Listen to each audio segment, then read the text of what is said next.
So welcome to this episode of Pastor and Polarna. We, as you can hear, speak English today, and if this is your first time watching or hearing us, make sure to subscribe so you don't miss anything. Today we have a very interesting episode because we have a guest with us. We are going to talk about Ukraine and how our guest here, what he's doing to support Ukraine. So can you introduce yourself to those who don't know who you are? Hi, my name is Joona. I come from Finland, and basically I'm just a regular guy who decided to get up and do something. So what I'm currently doing is that I'm using all of my time to travel back and forth between Finland and Ukraine. I'm bringing cars for the Ukrainian army, and also loading all those cars full of humanitarian aid to hospitals and the soldiers and civilians, etc. Yes, that's very cool. And I first saw you on Facebook because we're friends there, and I saw you were doing something with Ukraine. Like, this is interesting. Um, just out of curiosity, how far is it from where you are in Finland to down to Ukraine?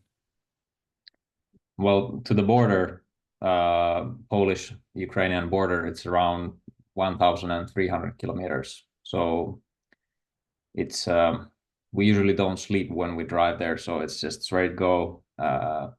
After crossing the border, we go to the first city called Lutsk, and it's about 24-hour journey from Helsinki. So we just go straight there. And then if you want to continue all the way to the east, close to the front lines, it's adding somewhere like 1,000 kilometers to it. So it's close to 2,500 kilometers all the way to the east. That's quite a bit to drive at, actually. Yeah, and back and Uh, forth all the time. So yes, it's a lot of sitting in the car. So yeah. But tell us a little bit background. Why did you end up doing this? What you're doing? well, obviously it's a long story, but if I put it short, last year, maybe a bit more than a year ago, I was visiting first time Ukraine because I was at the time working with social media. So I was willing to film something there, and I was just in the very western part of Ukraine, and the war isn't there present the same way as it in the east, close to the combat areas, but still somehow there was something really deeply touching, and something just happened in my mind. I couldn't get Ukraine out of my mind anymore. So then, with few coincidences, I ended up volunteering in Kharkiv for almost 2 months last autumn, and there I also experienced the war differently. Like when you see all the destruction, and when you hear the explosions, and even feel the trembling of the buildings when the missiles are coming in, that's quite a life-changing experience. So over the course of this last winter and spring, I kind of came to the decision that I'm putting aside everything that I'm doing, and just somehow found these connections to work with these cars. And now I find it as a very, very much needed and a very much like fulfilling and meaningful place to be and place to work. And how was it a coincidence that it was cars, or did you have anything else, any other ideas, or you just thought cars is what I'm going to do? Well, originally I was volunteering as a humanitarian volunteer. I was there in the eastern part of Ukraine distributing food for people who are living close to the front lines. Um, and I found that okay, this is important job, and I was willing to do something like that, maybe volunteering in Ukraine. But then when I was thinking what I could do, it just somehow came up this idea that okay, the army needs a lot of cars, and not only army but also all the evacuation groups and all the medics and demining groups and everyone. There's a lot of need for cars in Ukraine. So originally last winter I had this project that I was fundraising for a car because I thought, okay, it would be nice to take a car there. Eventually, when I was then taking the car there in April, I think it was, I met some people who are in this kind of business. It's not like for profit, but like in the business of importing cars from Europe to Ukraine. And I think it was a very vital connection to what I'm doing now because I'm working with these guys and we have brought so far 24 cars just this summer from Finland to Ukraine. 24 And cars. yeah, And and you get those cars from Finland, I guess secondhand or whatever. yeah. Obviously, some of them are donated, which is always great, but mostly um I'm sort of like I'm getting orders from the military. Okay, this is our budget. This is the kind of car we need.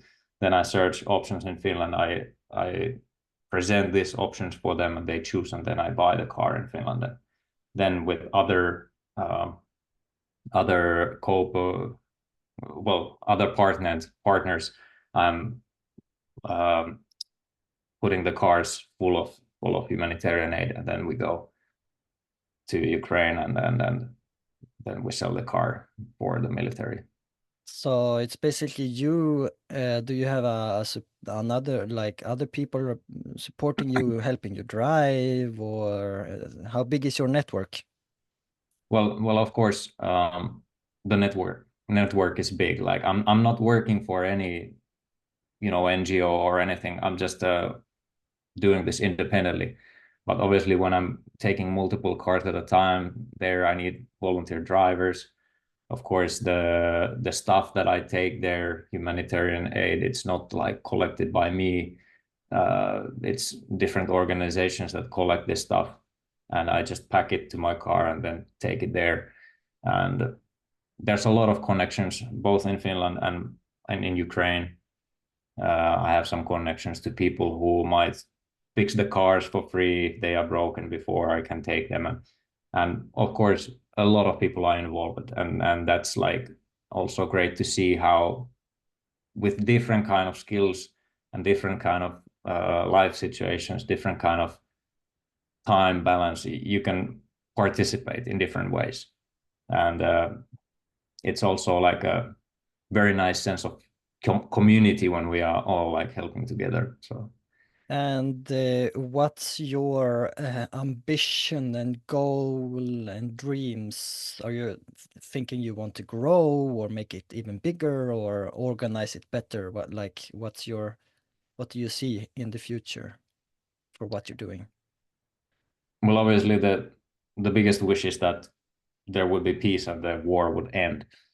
Uh, so in that sense, I'm not like planning that this is going to be my career because I hope that the whole thing ends and Yeah. there's no need for such help. But as the war is going, right now I have a lot of friends in Ukraine. I have a lot of Ukrainian friends also in Finland, and therefore it has become also like personal for me, the whole war thing. And I think the driving force for me is to help especially those people who are close to me. Mm. So I don't know, like I'm just living like week by week and doing what I can to help people. And Yeah. it's like with the status like as for now. So Yes. I don't really know about the future in that regard. Do you have some experiences particular that you remember or that has impacted you more that you that you would mind sharing? Of course, there are like particular moments that I remember well, but I would I would more be like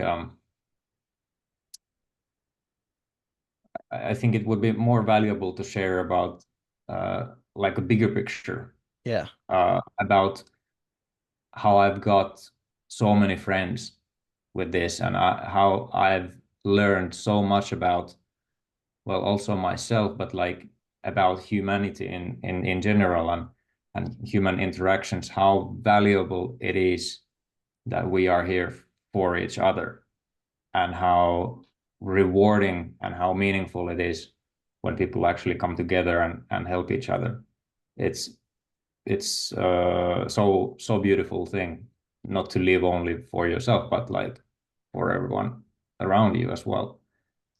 And I think I have grown as a person like a huge amount during this past year only.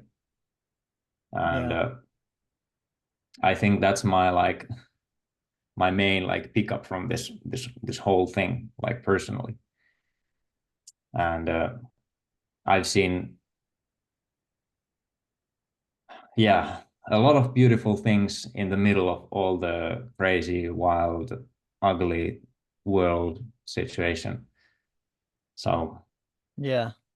We're in a coming, conflicting way, this all has been like very positive experience for me. yeah, we're touching on it because this is our kind of my last thing. If you have some spiritual application or thought because from this, because you know, we're a Christian podcast here, and if you have learned or experienced something there through all this, you have touched a little bit on it, that you know, it's beautiful to live together and those kind of things. But yeah, Yeah, of course, like this sort of like mentality that I was talking about, this kind of living for other people and helping, it's also like part of this Christian message, but I think it's just a general like thing also. You don't have to be a Christian to share those views, but when it comes to Christianity, um, well, what I have been thinking maybe during this process is that there are different views in the Christian world about war and what you should do with the war, like whether you should sort of decline from the war or like participate because of a good cause. Um, and I understand both of the views. Myself, I have decided to engage because I think it's, well, it's my personal view. I think it's important to engage. But regardless of the view, I think there is different ways that we can actually engage and help. It doesn't need to be help for the military. Like it can be just help for all those civilians who are suffering from this situation. And that goes along with any kind of Christian values. And just what I think as Christians, I think there's even more so of a responsibility to also be there and help other people and sort of show what Christianity is by helping other people. yeah.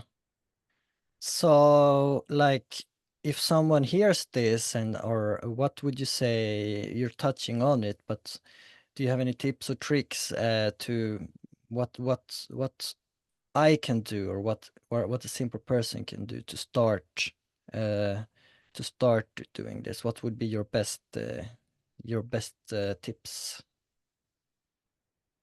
Well, obviously, there are different ways of helping. Not everyone can go to Ukraine. Not everyone can go to the front lines to deliver stuff for the military. And not everyone needs to. It can start in your home city, in your home village, or whatever community. The Ukrainians are right now like everywhere in every Yeah. country. Every one of us probably knows some Ukrainian within our community. Be friends with that people. It actually matters, Yeah. so that they don't feel so alone, so that they can connect more with people, so that they can connect to the local community. It's actually very valuable. They probably might also need some assistance with, I don't know, the local language, culture, whatever things. They might need some financial assistance. And then, of course, there are different organizations, different parties that distribute this help in Ukraine from the Western countries, and you can be involved with those parties, uh, either financially or by some actions. But it all starts from here. It all starts from the mentality, how you think about this war and this situation. Be empathetic and cautious about what is going on. Yeah. And that's where it starts from.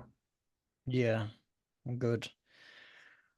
Okay, I think that's probably it for now, I would say. Very interesting to hear your story and your passion about this and dedication to drive 24 hours to help Ukraine. And I like what you're saying there. Be friends with Ukrainians here because they need help here and they have contact network in their home which you can maybe use or so. One can you maybe we can say that the fantasy is the limits for what you can do here. Great. Mhm. Thank you, Joona, for sharing your experience. We hope that you can continue to do this, you get the support, but most of all, we also hope that this war can start to finish and that peace can be seen, That's what we in the end hope for. So thank you for joining us. We Thank might you. we might have an opportunity to come back later to see how you're doing. So if you're listening, make sure to subscribe for more interesting episodes. So bye bye.